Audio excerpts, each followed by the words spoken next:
हर हर महादेव। रक्षाबंधन आने वाला है और रक्षाबंधन से रिलेटिव मैं कहानी लेकर के आई हूँ। रक्षाबंधन कृष्ण और द्रौपदी के बीच का बंधन। तो चलिए आइए जानते हैं इस बंधन को।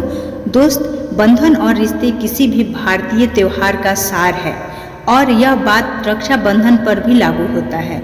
यह श्रावण के पवित्र महीने में शुक्ल पक्ष पूर्णिमा को भाई और बहन के बीच अटूट बंधन का ज्येष्ठ माना जाता है। इस वर्ष रक्षाबंधन 30 अगस्त को मनाया जाएगा, जब बहन अपने भाई की कलाई पर एक पवित्र और रक्षा सूत्र बांधेगी। उसके अच्छे स्वास्थ्य, भाग्य, कल्याण और लंबी उम्र की कामना करेगी। क्रमिक रूप से पवित्र धागे से बंधे भाई और बहन को हमारे ब्रह्मांड में मौजूद सभी बुराइयां, परेशानियां और नुकसान से बचाने का वादा करेंगे। नाजुक रेशम का धागा भाई और बहन के बीच एक गहरे और शाश्वत रिश्तों का दर्शाता है, जो दयालु, नाजुक और अटल है। रक्षाबंधन से संबंधित महान गाथाएं देवकी नंदन और द्रौपदी के बीच शाश्वत संबंध की कहानी है। राजा द्रौपद की बेटी और महाभारत में पंच पांडव की पत्नी श्री कृष्ण और पांचाली दोनों हिंदू पौराणिक कथाओं में एक विशेष स्थान रखते हैं और ऐसा माना जाता है कि रक्षाबंधन के शुभ अवसर की शुरुआत महाकाव्य कुरुक्षेत्र युद्ध के दौरान श्याम सुंदर और द्रौपदी के साथ हुई थी। हालांकि जन्म से भाई बहन नहीं थे, फिर भी श्री कृष्ण और द्रौपदी में एक दूसरे के लिए प्यार और दोस्ती का एक अनोखा और शक्तिशाली बंधन साझा किया। महाभारत के अनुसार श्री कृष्ण को पांचाली से इतना प्रेम था कि वे उसे सखी कहकर संबोधित करते थे। पांचाली को भी देवकी नंदन का पूरा भरोसा था और उन्हें बहुत भक्ति भाव से उसने प्रार्थना की। संक्रांति के एक खूबसूरत दिन पर भगवान ने गन्ना संभालते समय अपनी छोटी उंगली काट ली। श्री कृष्ण की पत्नी सत्यभामा ने श्याम सुंदर के हाथ पर पट्टी बांधने के लिए कपड़ा लाने मदद के लिए भेजा, जबकि श्री कृष्ण की दूसरी पत्नी रुक्मणी तुरंत भागकर सहायता के लिए उनकी उंगली पर पट्टी बांधने के लिए लाई।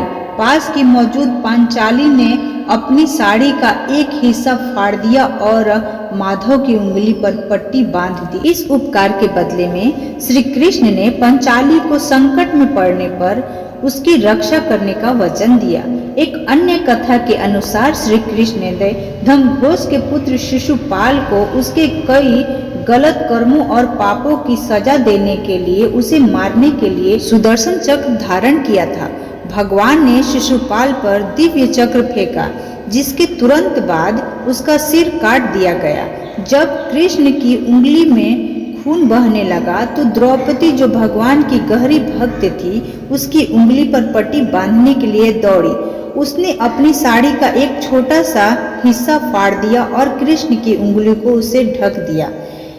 देवकी नंदन द्रौपदी के प्यार और स्नेह से इतना प्रभावित हुए कि उन्होंने उसके रक्षक के रूप में कार्य करने और जब भी उसे आवश्यकता होती उसकी रक्षा करने का वादा किया। देवकी नंदन ने पांचाली से पूछा कि वह अपने निस्वार्थ भाव के लिए क्या चाहती। द्रौपदी ने एक प्यारी और समर्पित बहन की तरह श्री कृष्ण से अपने जीवन में हमेशा के लिए सुरक्षा और उपस्थिति मांगी। पांचाली हर साल श्री कृष्ण के हाथ पर राखी का पवित्र धागा बांधती थी और भगवान यज्ञसेनी पर अपना आशीर्वाद बरसाते थे। श्री कृष्ण ने अक्षयम शब्द का उच्चारण किया, जो कि अखंड का प्रतीक आशीर्वाद था।